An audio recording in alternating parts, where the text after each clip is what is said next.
One of the things that most people know about Martin Luther King Jr. was that he taught nonviolence. And this is a principle that lots of people like to pay lip service to, but which most folks do not actually believe.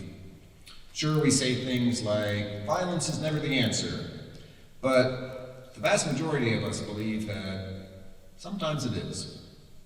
This is why we have a military and police and the right to self-defense or defense of others. Strict nonviolence, if you stop to think about it, is really kind of a problematic notion. Was King's nonviolent philosophy then of this same impractical nature? It might appear so, but a careful analysis shows us something more critical and functional than initially meets the eye. And so that's what I'd like to talk with you about this afternoon, my understanding of King's philosophy of nonviolence, and what it is, what it's not, what it permits, what it does not permit, and its actual functional nature. So when we hear Dr. King teaching, we must pursue peaceful ends through peaceful means, we nod along, but we really don't buy the whole package of pacifism, not most of us. Moreover, nonviolence for King was not a secondary feature of his philosophy. It was front and center. And while all of us would like to imagine ourselves marching with Dr. King in the 50s and 60s, he wouldn't want you there if you weren't committed to the same principle.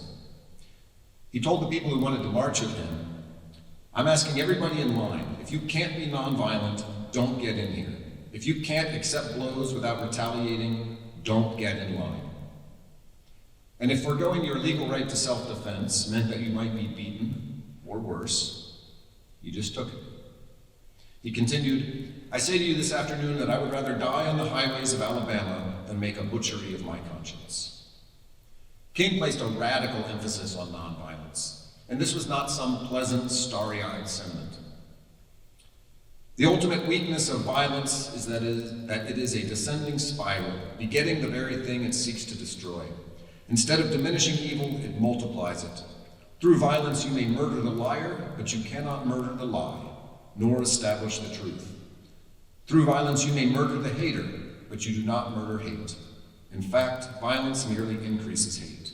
So it goes. Returning violence for violence multiplies violence, adding deeper darkness to a night already devoid of stars. Darkness cannot drive out darkness. Only light can do that. Hate cannot drive out hate. Only love can do that. To be completely honest with all of you today, I'm generally not a fan of the ethics of nonviolence. I find these theories often to be an expression of uncritical sentimentality. They're often naive and impractical. People want to follow some lofty and righteous principle themselves, while still requiring others to engage in violence to keep them safe. They don't adequately deal with the realities that people face in this world. After all, can I not use force to stop someone who's trying to kidnap my child? Are the people of Ukraine wrong to defend their nation today? So let's be honest, most, if not all of us here today, believe that using violence is sometimes the right thing to do. King is often described as an absolutist on nonviolence. Scholars tell me it is simply and clearly the case that King had no place for violence against persons in his philosophy. As such, I figured it was just one of those issues on which he and I would disagree. However, as I read more and more King, I realized that his philosophy of nonviolence was not quite that simple. There was something else going on. And for a while, I wondered if maybe he was being inconsistent, or if there was some nuance I wasn't catching.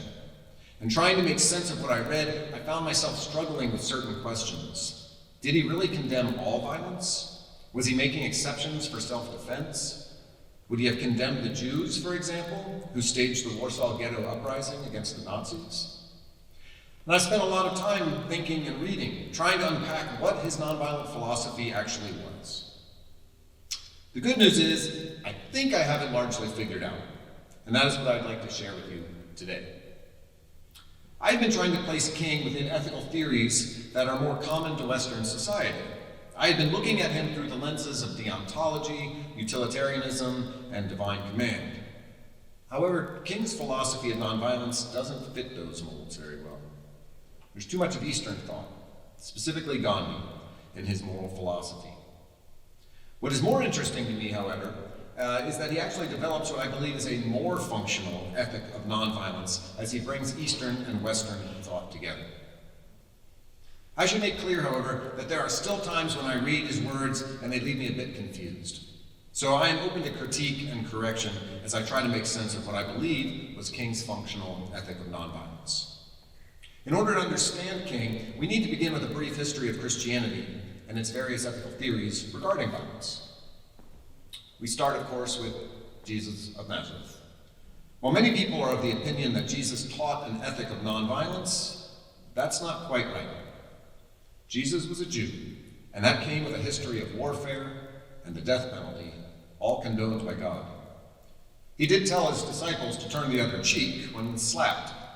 Yes, slapped.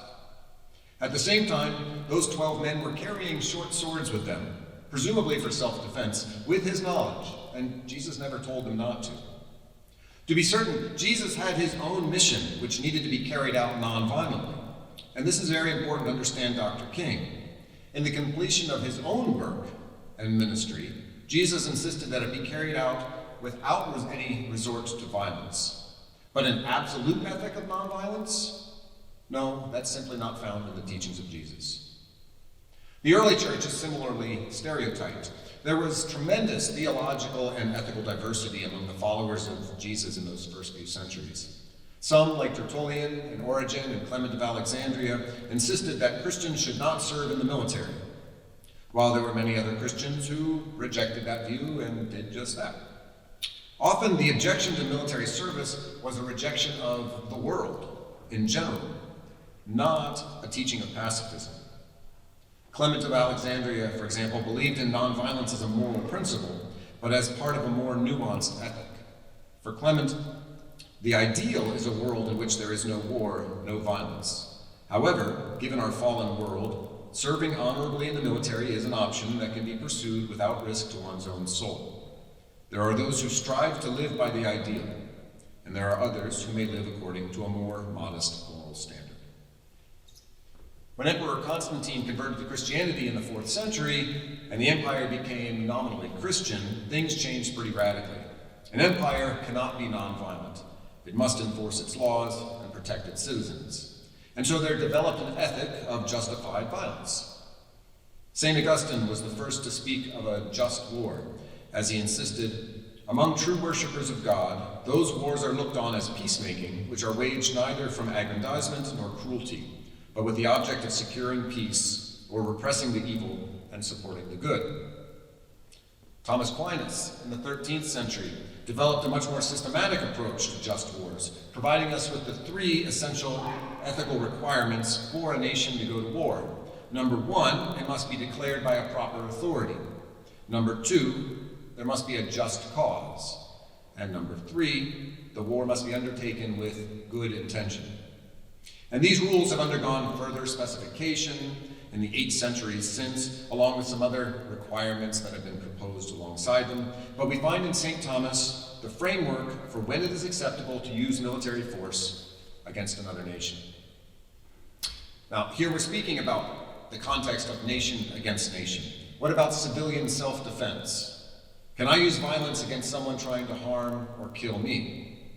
Among Christian theologians, there has been some difference of opinions. Some, like Augustine and Luther, argued that individual Christians should not resist evildoers. They could, however, serve as soldiers to protect the common good. Others, like Thomas and Pope Innocent IV, believed that violent acts of self-defense were permissible for individuals. If we move to the 16th century and the Radical Reformation, we see the appearance of new denominations of Christianity that were explicitly pacifist. Certain Anabaptists, but not all, insisted on absolute nonviolence. Our Mennonite, Amish, and Brethren neighbors are the inheritors of this theology. The Society of Friends, or Quakers, are another pacifist Christian denomination. For these groups, there can be no moral justification for violence. It is unequivocally opposed to the will of God. And this brings us to the 20th century, the context into which young Martin Luther King Jr. was born. Just war theory was the dominant Christian ethic when it came to the subject of violence. but there was certainly a significant tradition of pacifism within Christianity as well. For Baptists, like the King family, please note they were Baptists, not Anabaptists, just war theory would have been the default. At the same time, the first-rate education that Dr. King received exposed him to Christianity's pacifist tradition as well. And this is where I think it gets both interesting and confusing. Like many people, I suppose, I only considered whether King was espousing just war theory or pacifism. And a lot of what King taught sounds like Christian pacifism. Throughout his writings, speeches, and sermons, he consistently taught that nonviolence is more effective in solving the world's problems. Violence leads to greater violence and greater hatred. He wrote, "The aftermath of nonviolence is the creation of the beloved community, while the aftermath of violence is tragic bitterness." Sounds pretty pacifist. More than being effective, nonviolence is a moral imperative. He wrote, "Admittedly, nonviolence in the truest sense is not a strategy that one uses simply because it is expedient at the moment. Nonviolence is ultimately a way of life that men live by because of the sheer immorality of its claim." So we are not to choose nonviolence simply because it is more effective, but because it is the right thing to do. And King also believed his philosophy of nonviolence extended from individuals to nations. You and I as individuals have an obligation to refrain from violence, as does our government. Near the end of his life, with the Vietnam War very heavy on his mind, he wrote, "Therefore I suggest that the philosophy and strategy of nonviolence become immediately a subject for study and for serious experimentation in every field of human conflict, by no means excluding the relations between nations."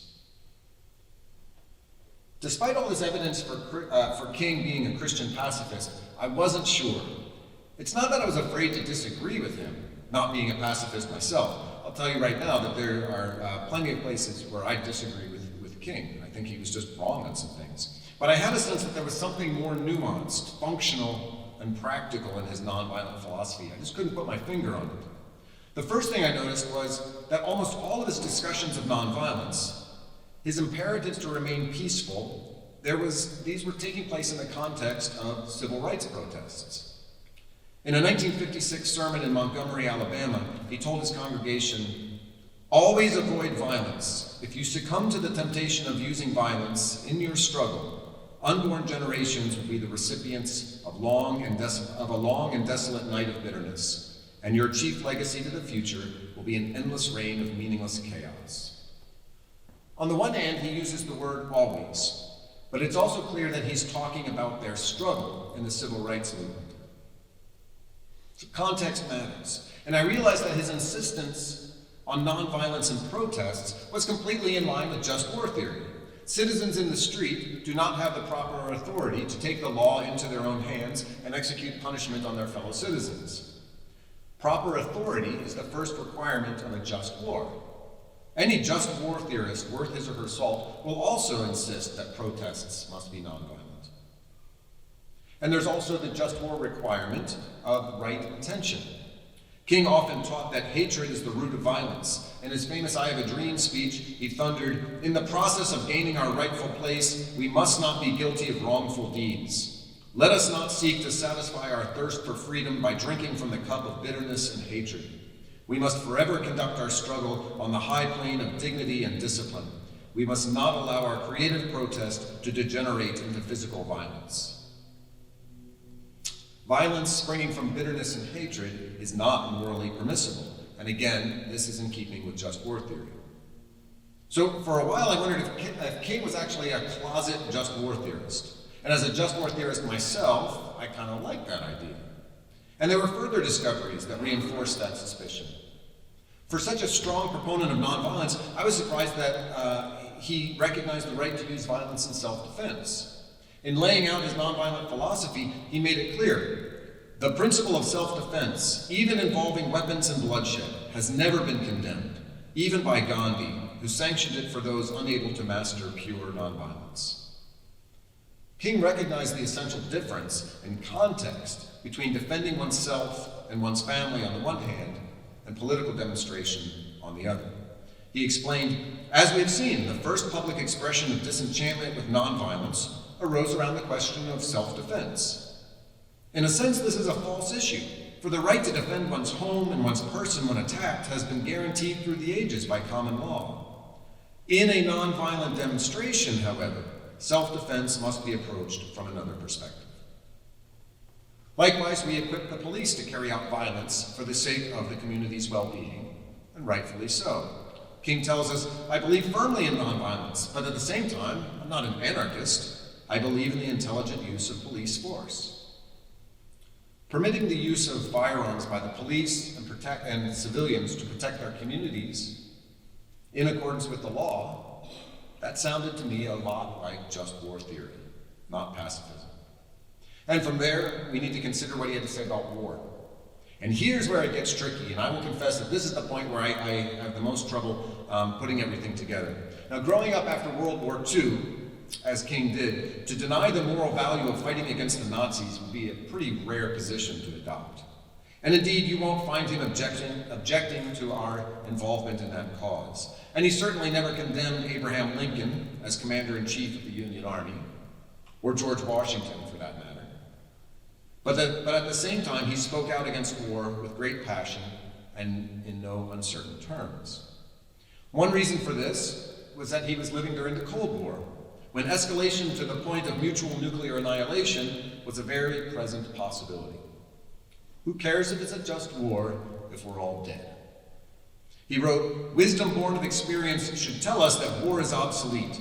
There may have been a time when war served as a negative good by preventing the spread and growth of an evil force, but the destructive power of modern weapons eliminates even the possibility that war may serve any good at all. NATO in a war with the Soviet Union? There would be nothing left. What about more limited and localized wars? Even here, he condemned such actions in no uncertain terms. Later in his life, much of his energy was directed toward opposing the Vietnam War. Even when such a position was unpopular, he refused to back down. The amount of suffering in warfare far outweighed any benefit in his mind. He wrote, a so-called limited war will leave little more than a calamitous legacy of human suffering, political turmoil, and spiritual disillusionment. So what one finds in King, in the context of the 1960s, appears to be an argument that there may have been a time when warfare was undertaken by certain nations for good and legitimate causes, but we no longer live in such a world. The possibility of a nuclear Armageddon, perhaps coupled with the hope for organizations like the United Nations, led him to what appears like a blanket condemnation of all modern warfare. He declared, as a minister of the gospel, I consider war an evil. I must cry out when I see war escalated at any point. Thus, we're left with a rather confusing picture of King on the subject of nations going to war with one another. And perhaps it's an inconsistency in his thought. At times, his language appears compatible with just war theory. He could speak of earlier wars as negative goods, and his opposition to Vietnam was largely utilitarian, arguing that this war did more harm than good. At other times, he sounds like a pacifist, condemning warfare in general. Or perhaps he and/or the world had just changed. In an article in the Christian Century entitled How My Mind Has Changed, in 1960, he wrote about how modern warfare is different. The reality of nuclear weapons totally rules out the possibility of war ever serving again as a negative good. These days, nobody can win a war. The choice today is no longer between violence and nonviolence. It is either nonviolence or non-existence. When it comes to properly understanding and categorizing Dr. King, theologian, social activist, pastor, I eventually came to realize that I was using the wrong categories. Looking through this Western lens, where one is either a just war theorist or a pacifist, failed to capture his ethics of violence. And I found that the key to understanding King's ethics of nonviolence required a closer examination of Gandhi and his philosophy. Gandhi was of tremendous importance in the development of King's moral theology. In his book, Stride Toward Freedom, published in 1958, King made it clear, the intellectual and moral satisfaction that I failed to gain from the utilitarianism of Bentham and Mill, the revolutionary methods of Marx and Lenin, the social contract theory of Hobbes, the back-to-nature optimism of Rousseau, and the Superman philosophy of Nietzsche, I found in the nonviolent resistance philosophy of Gandhi. Mohandas Gandhi was for King one of the half-dozen greatest people who had ever lived. To understand the ethics of Gandhi, and indeed much of Hinduism, we need to shift our framework for thinking about morality. We in the West typically think about behaviors as right or wrong. We typically use two theories or approaches to ethics to do this. We either follow absolute universal moral rules, like the Ten Commandments or Kant's categorical imperative, or we do our best to determine what will create the best consequences and act accordingly. For Gandhi, as for King, not everything is simply right or wrong. There's also better and worse. Cleaning the front gutters on the house for your dad is good. Cleaning all of them is even better. Donating $10 or an hour of your time to a worthwhile cause is good. Donating $100 and an entire day is even better. There are actions that are acceptable, actions that are good, and actions that are excellent. With this, we can return to considerations of the use of violence in self-defense. Causing physical harm to another person in order to defend yourself is morally permissible. It might even be good if you have people at home depending on you, but there might be even better ways to act. If you have the wisdom and the self-discipline and the resilience to respond to a physical threat with something other than violence. And have we thought through all of the consequences of the violent action that we're contemplating? Have we taken into account the well-being of everyone involved? My own mental well-being, the example that I set for others, the effect on the perpetrator and his family. Violent self-defense may be permissible, but sometimes there's something even better. With that in mind, we can consider King and the work he did in the civil rights movement. A man walking down the street, peacefully protesting, is confronted by another, full of hate and anger. If the second man slugs the first man in the face, the first man has the legal and ethical right to self-defense, to use violence in self-defense. But might there be a better response? There's more going on here than just two people. They are representatives of others, whether they want to be or not. They are representatives of competing principles, whether they want to be or not. And there is more to this encounter than the present moment. What they do could have a very significant impact and effect on where and whether they wake up the next morning. There's also the future of the two men's families, of the next generation, of an entire nation. King at one point thought about carrying a pistol himself, and he applied for a permit to do so, but ultimately decided against it. And this wasn't because he thought that guns were bad, or that violence is always bad, but because a greater cause, a cause greater than his personal safety, was in play. He explained, "Finally, I contended that the debate over the question of self-defense was unnecessary, since few people suggested that Negroes should not defend themselves as individuals when attacked. The question was not whether one should use his gun when his home was attacked, but whether it was tactically wise to use a gun while participating in an organized demonstration." Now, I don't want to go too far in comparing King to Christ, but here he was trying to be Christ-like. Jesus did not hold an absolute moral opposition to the use of violence, but in order to carry out his particular mission, he would need to allow himself to be taken like a lamb to the slaughter. Sometimes there is a higher calling for a person. Sometimes we allow ourselves to be wronged in order that a higher good can be achieved. However, it doesn't follow from that moral principle that all people should always allow themselves to be wronged at any time. For King and those marching with him, they were in that context. For the sake of their children, for their grandchildren, and for the sake of the entire nation, they would face abuse, assault, and even death without raising a hand in response. As early as 1957, he wrote, "If the American Negro and other victims of oppression succumb to the temptation of using violence in the struggle for justice, unborn generations will live in a desolate night of bitterness, and their chief legacy will be an endless reign of chaos." King also recognized how hatred is fueled by acts of violence. Violence both springs from hate and magnifies hate. You will all recognize one of King's most well-known statements: hate cannot drive out hate, only love can do that. Violence allows us to indulge in and perpetuate hate. We can understand the hatred that some people feel for others. King did. When he was a boy, he wanted to hate white people. But fortunately, he was raised by parents who taught him that it was his duty to love them. Hatred leads to violence that not only harms others, but harms oneself and one's own community. With regard to the Watts riots in 1965, he would write 2 years later, "In an irrational burst of rage, they had sought to say something, but the flames had blackened both themselves and their oppressors." And so here again, we see the value of King's moral philosophy. It's not simply a question of an action being permissible or impermissible, something that we who are either just war theorists or pacifists often forget. Acts of violence, even in justifiable contexts, can harm our psyches.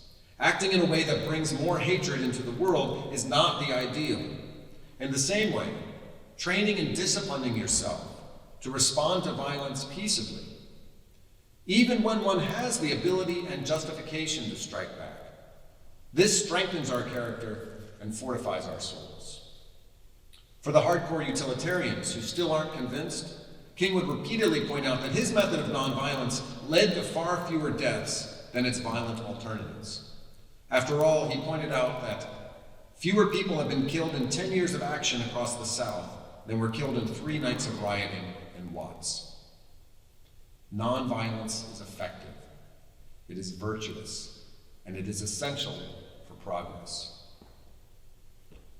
What then should our takeaways be in our current context? What should we do with King's ideas and principles today? Is King just I actually wrote this earlier, is King just a statue in DC? I was thinking of an earlier statue that maybe some of you have followed in the news. But when we think of King, is he just a monument? Is he just a holiday? Or is he an inspiration for us to act differently today? To begin with, I don't believe that King requires us to choose between just war theory and pacifism. While he was a mighty proponent of nonviolence, he also understood that there were some serious problems with pacifism. He was enough of a realist to see that sometimes nations may have needed to go to war, at least in the past. And he knew the realities of violence that blacks faced in the South, and he accepted the right of self-defense, while reminding people that this negative good of violence was not going to lead to a renewed society. With regard to necessary self-defense, he wrote, "This is a right guaranteed by the Constitution and respected even in the worst areas of the South. But the mere protection of one's home and person against assault by lawless night riders does not provide any positive approach to the fears and conditions which produce violence." As for current events, like the war in Ukraine, he could likewise speak to the rights of national sovereignty and self-defense which the people of Ukraine possess.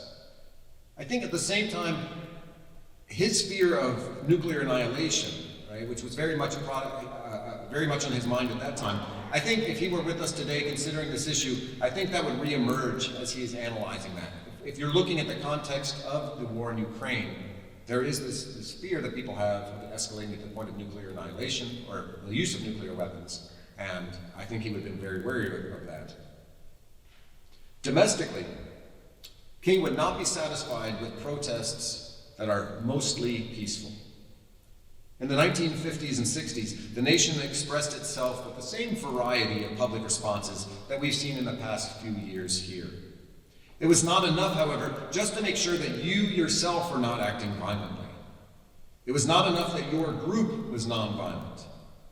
Any and all violence in protests, rallies, and in the middle of the night needed to be unequivocally condemned. When King was leading protests and fringe elements joined in with violent refrains, the whole movement was put on hold. This is what he did in Albany. He declared, "While we are certain that neither the peaceful demonstrators nor persons active in the Albany movement were involved in the violence that erupted last night, we abhor violence so much that when it occurs in the ranks of the Negro community, we assume part of the responsibility for it." And what followed was a day of penance by King and others. Violence may be understandable, but that does not excuse it, nor does it excuse us from condemning it. Such violence is both counterproductive and morally wrong. Not to speak against it would be to condone the further degradation of one's own community. In the end, King offers all of us a lens through which we can view the ethics of violence, a lens which is both functional and morally uplifting. He calls us to ask not simply whether an action is permissible, but whether it is the best we can do. There are times when voluntarily giving up your rights for the sake of your family, your community, or your country is the most virtuous action that you can take. This is why he could write, "When my home was bombed in 1955 in Montgomery, many men wanted to retaliate, to place an armed guard on my home. But the issue there was not my life, but whether Negroes would achieve first-class treatment on the city's buses. Had we become distracted by the question of my safety, we would have lost the moral offensive and sunk to the level of our oppressors." If the good that we're concerned about is the well-being of our communities, whatever that community is, we should not be surprised to hear that suffering is sometimes required of us. If our only thought is our own well-being, our own pride, our own rights, then we will never understand King. The moral life is about sacrifice. Sacrifice for our future selves, sacrifice for our family, sacrifice for our society, sacrifice for the well-being of the world. Determining the place of violence in all of that is tremendously difficult.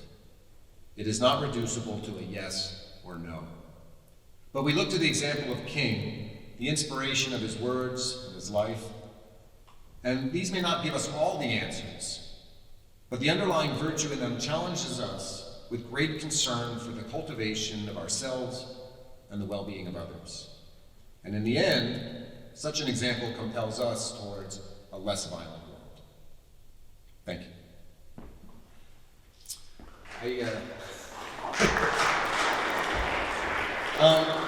I did want to give you guys the opportunity, if you have any questions or comments or critiques, to let me have it. I guess we do have a mic back there if you have any thoughts. Those of you who know me know that I don't mind if you think I'm wrong, we can talk about it. My feelings will be fine. And I won't fail you if you're in my class.